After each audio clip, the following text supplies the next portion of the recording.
Welcome back to our YouTube channel. তো আজকে আমরা শুরু করব কোশ্চেন নাম্বার 26 থেকে 50 অবধি। তো আমরা চেষ্টা করব এখন থেকে 25টা করে না, একটু বেশি বেশি করে আলোচনা করার জন্য, যেহেতু আমরা 5000 প্রশ্ন উত্তর কমপ্লিট করতে হবে আমাদেরকে। তো যেহেতু অনেকগুলো কোশ্চেন আমরা আলোচনা করব, তা যদি 25 কোশ্চেন করে আমরা আলোচনা করি তাহলে কিন্তু অনেকগুলো ভিডিও হয়ে যাবে এবং অনেক সময় লেগে যাবে আমাদের। তো আমরা এখন থেকে একটা প্ল্যান নিয়েছি যে একটা ভিডিওর মধ্যে আমরা অনেকগুলো প্রশ্ন উত্তর যাতে আমরা আলোচনা করতে পারি সেই বিষয়ে আমরা একটু নজর রাখবো। তো তোমরা একটু আমাকে কমেন্ট করে জানাবে যে 25টা করে কি ঠিক আছে, নাকি 50 বা 75 বা 100 করে আমরা একটা ভিডিওর মধ্যে নিয়ে আসবো, সেটা তোমরা একটু আমাদেরকে কমেন্ট করে জানাবে। চলো কথা না বাড়িয়ে আমাদের আজকের যে প্রশ্ন উত্তর MCQ সিরিজ সেটা আমরা শুরু করছি। আজকের প্রথম কোশ্চেন নাম্বার 26।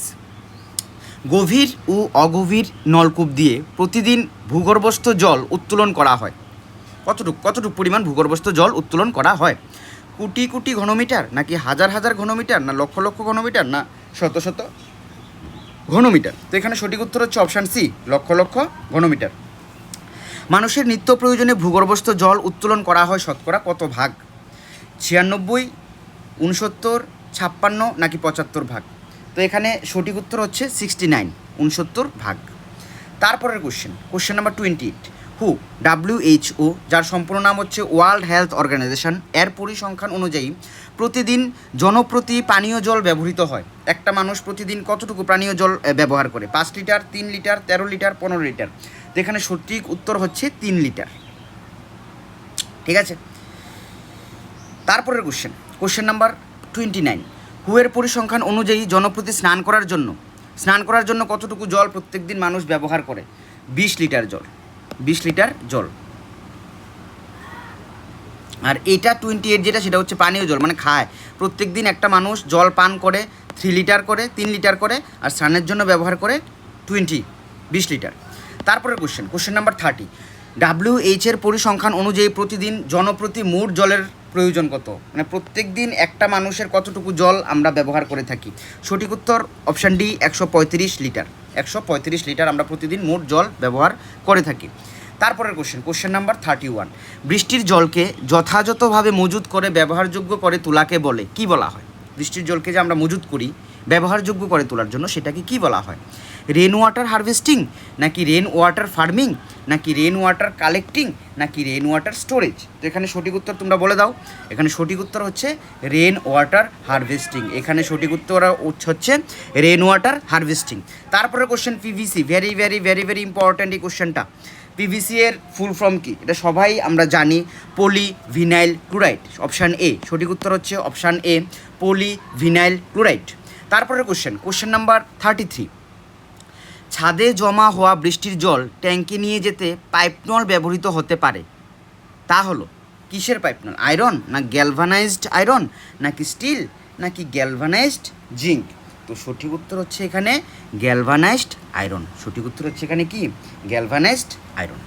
তারপরের সাধারণত ভাইরাসহীনতার প্রভাব কিসের উপর পড়ে? সঠিক উত্তর হচ্ছে এখানে কি দিয়েছে? ফসলের রোগসারের উপর, না উদ্ভিদের ক্লোরোফিলের পরিমাণ কমে, বৃক্ষের ক্ষতি হয়, এদের কোনোটিই নয়। তো সঠিক উত্তর হচ্ছে এখানে অপশান বি, উদ্ভিদের ক্লোরোফিলের পরিমাণ কমে। উদ্ভিদের ক্লোরোফিলের পরিমাণ কমে, উদ্ভিদের ক্লোরোফিলের পরিমাণ কমে। চলো তারপরের আমরা দেখে নিচ্ছি। Question number 35। জাপানের প্রায় 2000 মানুষের মৃত্যু ঘটে কোন দূষণে?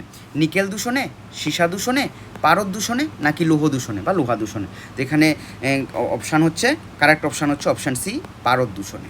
ঠিক আছে, পারদ দূষণে কিন্তু জাপানের প্রায় 2000 মানুষের মৃত্যু ঘটেছিল। ভেরি ভেরি ইম্পর্ট্যান্ট, এটা দেখে নেবে ভালো করে একটু। হ্যাঁ, তারপরে কোশ্চেন নাম্বার 36। নিচের কোন দূষকটি অপসারণে উদ্ভিদ সাহায্য করে? কোন দূষকটি অপসারণে উদ্ভিদ সাহায্য করে? অক্সিজেন, নাইট্রোজেন, কার্বন ডাইঅক্সাইড, নাকি হাইড্রোজেন? তো সঠিক উত্তর হচ্ছে এখানে option C, carbon dioxide. Option C, carbon dioxide. তারপরে কোশ্চেন নাম্বার 37। নদী, দিঘি বা পুকুরের জলে প্রতিদিন বিসর্জনের ফলে, এই যে প্রতিদিন আমরা বিসর্জন করি, আমাদের যে হিন্দু শাস্ত্র মতে যে আমরা বিসর্জন করি বিভিন্ন মূর্তির, সেই বিসর্জনের ফলে প্রতিদিন কি হচ্ছে? জলে দ্রবীভূত অক্সিজেনের পরিমাণ কমে যেতে পারে, নাকি মাছ মারা যেতে পারে, নাকি পচনের সৃষ্টি হতে পারে, নাকি এদের কোনোটি ঘটতে পারে? তো এখানে সঠিক উত্তর হচ্ছে জলে দ্রবীভূত অক্সিজেনের পরিমাণ কমে যেতে পারে, মাছ মারা যেতে পারে, এ দুটোই কারেক্ট অ্যান্সার হতে পারে, এই কারেক্ট অ্যান্সার হবে। তাহলে বেশি যদি বা তোমাকে তো তুমি যে কোনো একটা সিলেক্ট করতে পারবে, মানে একটা সিলেক্ট করতে হবে, তখন তুমি সিলেক্ট করবে কি জলে দ্রবীভূত অক্সিজেনের পরিমাণ কমে যেতে পারে। কিন্তু এখানে দেখবে, এখানে তুমি যদি দেখো সবগুলোই কারেক্ট অ্যান্সার, সবগুলি কিন্তু কারেক্ট অ্যান্সার। তো কিন্তু বেশি যদি বলা হয় তাহলে কিন্তু জলে দ্রবীভূত অক্সিজেনের পরিমাণ কমে যেতে পারে।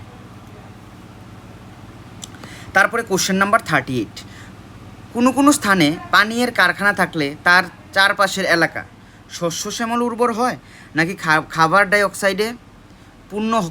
ডাইঅক্সাইডে পূর্ণ হয়ে যেতে পারে, নাকি শ্মশান মরুভূমিতে পরিণত হতে পারে, নাকি উঁচু হয়ে ওঠে?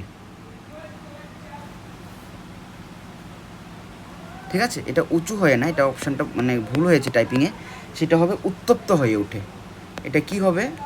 উত্তপ্ত হয়ে ওঠে। তো কারেক্ট অ্যান্সার হবে এখানে, সরি এখানে ওটা ভুল হয়েছে, শ্মশান হবে না, এটা হবে প্রাণ মরুভূমিতে পরিণত হতে পারে। ঠিক আছে, প্রাণ মরুভূমিতে পরিণত হতে পারে। তো এখানে কারেক্ট আনসার হবে, আমি ঠিক করে দিয়েছি, এটা ভুল হয়েছে, টাইপিং মিস্টেক হয়েছে, শ্মশান হবে না, এখানে হবে প্রাণ মরুভূমিতে পরিণত হতে পারে, আর উঁচু হবে না, এখানে হবে উত্তপ্ত। তো এটার কারেক্ট আনসার হবে অপশান সি হচ্ছে প্রাণ মরুভূমিতে পরিণত হতে পারে। কোশ্চেন নাম্বার 39, শব্দ দূষণের ফলে কি হতে পারে? শব্দ দূষণের ফলে হৃদরোগ হতে পারে, রক্তচাপ বেড়ে যেতে পারে, না বধিরতা দেখা যেতে পারে, না এদের সবগুলি। তো এখানে শব্দ দূষণের ফলে আমাদের তিনোটাই হতে পারে। তো কারেক্ট আনসার হবে অপশান ডি, উপরে সবগুলি। বিগত 100 বছরে পৃথিবীর গড় তাপমাত্রা বেড়েছে, ভেরি ভেরি ইম্পর্টেন্ট কোশ্চেন। 100 বছরে পৃথিবীর গড় তাপমাত্রা কত বেড়েছে? 0.6 ডিগ্রি সেলসিয়াস। সঠিক উত্তর হচ্ছে 0.6 ডিগ্রি সেলসিয়াস। তারপরের কোশ্চেন নাম্বার 41, ভূগর্ভে অতিরিক্ত জল তুলে নেওয়ার ফলে নদীর জলে যে পদার্থের পরিমাণ বৃদ্ধি পায় বলে মনে করা হচ্ছে সেটি হলো কি? সীসা, পারদ, ক্লোরাইড, নাকি আর্সেনিক? তো 41-এর কারেক্ট অ্যান্সার হচ্ছে আর্সেনিক। 41-এর কারেক্ট অ্যান্সার কি? 41-এর কারেক্ট অ্যান্সার হচ্ছে আর্সেনিক। তার ভুল হয়েছে, কোশ্চেনটা হবে ডিডিটি এর প্রভাবে পাখির ডিম কী হতে পারে? ভঙ্গুর হয়ে যায়, খুব শক্ত হয়ে যায়, লাল হয়ে যায়, নাকি এদের কোনোটি নয়? তো সঠিক উত্তর হচ্ছে এখানে ভঙ্গুর হয়ে যায়। তারপরে কোশ্চেন, প্লাস্টিক দূষণের ফলে কি হতে পারে? ক্যান্সার হতে পারে, রক্তপাত দেখা দিতে পারে, এদের সবগুলি হতে পারে, এদের কোনোটি ঘটতে পারে না। তো সঠিক উত্তর হবে এখানে ক্যান্সারও হতে পারে, রক্তপাতও দেখা দিতে পারে, অপশান সি কারেক্ট আনসার। তারপরে কোশ্চেন নাম্বার 44, পৃথিবীর সৃষ্টি হয়েছিল কত বছর আগে? 40 কোটি বছর আগে, 360 কোটি বছর আগে, 460 কোটি বছর আগে, না 560 কোটি বছর আগে? তো সঠিক উত্তর হচ্ছে 460 কোটি বছর আগে। ঠিক আছে, তারপরে কোশ্চেন নাম্বার 45, পৃথিবীতে প্রাণী সৃষ্টির আনুমানিক পরিমাণ সৃষ্টি হতে সময় লেগেছিল কত বছর? প্রায় 100 কোটি বছরেরও বেশি। ঠিক আছে, প্রাণী সৃষ্টির আনুমানিক পরিমাণ কত? 100 কোটি বছরেরও বেশি সময় লেগেছিল। তারপরে কোশ্চেন নাম্বার 46, সমুদ্রে এককোষী প্রাণীর জন্ম হয়েছিল কত বছর আগে? সঠিক উত্তর প্রায় 350 কোটি বছর আগে এককোষী। হ্যাঁ, ঠিক আছে, এককোষী প্রাণী এককোষী এবং বহুকোষী দুই রকমের হতে পারে।